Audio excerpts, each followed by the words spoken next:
अभाज्य गुणन खंडन विधि द्वारा 12, 15 और 21 के HCF और LCM ज्ञात करें। देखो सवाल बोल दिया है पहले कि कौन सी विधि से बनाना है, तो अभाज्य गुणन खंडन विधि से।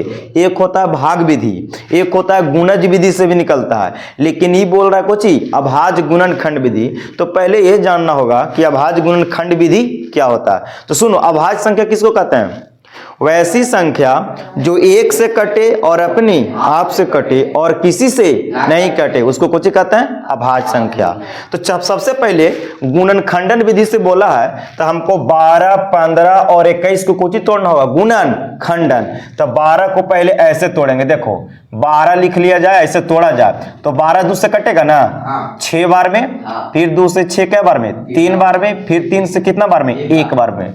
फिर 15 को तोड़ लिया जाए गुणन खंडन, तो 2 से तो नहीं लगेगा 15, 3 से लगेगा, तो 3 पचे 15, फिर 5 से कितना बार में, 1 बार में। फिर 21 को भी तोड़ लिया जाए गुणन खंड, तो 3 से कटेगा कितना बार में, 7, और 7 से लगेगा 1। तो इस सब का हम क्या पहले तोड़े हैं, गुणन खंड। अब बाबू क्या करना होगा कि जो 12 के गुणन खंड तोड़े हैं वो 12 को ऐसे लिख लेंगे बराबर 12 को जो भी यहां गुणन खंड आया है इसको पहले लिख लिया जाए। तो कितना कितना आया, 2 गुना 3। 15 के कितना आया बाबू, तो 15 का आया 3 गुना 5।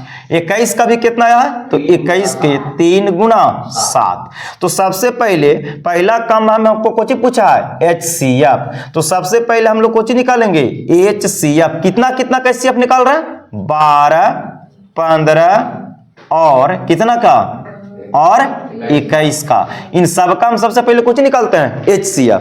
तो HCF के फुल फॉर्म होता है हाईएस्ट कॉमन फैक्टर, मानो सबसे बड़ा मान। बताइए कौन वैसी सबसे बड़ी संख्या होगा जो 12, 15 और 21 को पूरा विभाजित कर सके, उस सबसे बड़ा संख्या बताना है। तो कौन विधि से, गुणन खंड विधि से। तो चलो 12, 15 और 21 में कौन है संख्या जो तीनों में मिल रहा है, तीनों में। तो देखो यहां पे 3 मिल रहा है, इसमें भी 3 मिल रहा है, इसमें भी 3 मिल रहा है। तो 12, 15, 21 में 3 मिल रहा है, तो जो तीनों में मिलेगा वो हमारा कहलाएगा HCF। तो तीनों में कुछ मिला 3। तो 12, 15, 21 का HCF कितना हो गया, 3। It will be right answer.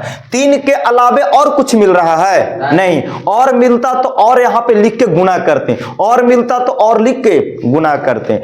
अब तीनों के कुछ निकालेंगे हम, बोलो LCM किसका किसका, 12, 15 और 21 का। तो देखो बच्चा अब क्या करेंगे कि जो HCF वाला बात मिला ना, जो HCF पहले निकाले हो उसको पहले क्या किया जाए, लिख लिया जाए। सबसे सिंपल तरीका यही है। अब देखा जाए LCM में, LCM का फुल फॉर्म होता है लोवेस्ट कॉमन मल्टीपल, और LCM कहता है कि वह सबसे छोटी संख्या बताइए, वह सबसे छोटी संख्या बताइए जो 12, 15, 21 से भाग देने पर पूरा विभाजित हो जाए। तो कौन सी सबसे छोटी संख्या होगा। तो सुनो, जो HCF में बात मिला उसको लिख लिए। अब यहां पे दो गो में 12 और 15 में कॉमन कुछ हो रहा है, 12, 15 में नहीं, 15 और 21 में हो रहा है नहीं, तब 12, 21 में कॉमन हो रहा है, दो गो में खोजेंगे, दो गो में कॉमन मिलेगा तो लिखा जाएगा। तो अब तो कुछ कॉमन नहीं हो रहा है, तो जो संख्या बच गया कॉमन लेने के बाद उस सबको गुना किया जाए। यहां पे क्या क्या मिला, 2 गुना 2 बचा। अब यहां पे क्या बचा है, 5 बचा है, और कौन बचा है, वो 7 बचा है। तो इन सबों को क्या कर दिया जाए, गुना कर दिया जाए। तो गुना किया जाए। देखो गुना करने की भी तरीका, पहले 5 से 2 में गुना करेंगे तो 5 दूनी कितना दे देगा, 10, आसान हो गया। अब 3 दूनी 6, और 6 से कै में गुना कर दो, 7 में, तो 6 सते 42, और 42 में 10 में गुना करना आसान हो गया। 42 दहां के 420। यानी गुना करने के भी तरीका हम लोग को सीखते चलना है। तो गुना करना आसान हो गया, तो है ना। इसका LCM कितना हो गया हो, 420। कहने का मतलब बच्चा कि 12, 15 और 21 से कटने वाली सबसे छोटी संख्या कौन हो गया, 420। तुम 12 से भाग दे लो, कट जाएगा पूरा, 15 से भी भाग दे लो, कट जाएगा पूरा, 21 से भाग दे लो, पूरा कटेगा।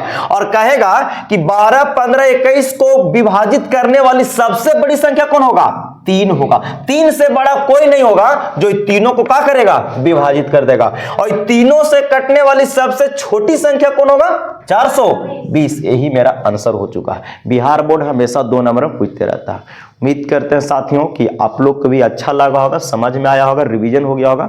वीडियो अच्छा लगता है तो लाइक शेयर करते रहिए, कमेंट भी कर देते हैं तो अति सुंदर है ना, हम लोग का मनोबल थोड़ा सा उठ जाता है। देखने के लिए धन्यवाद।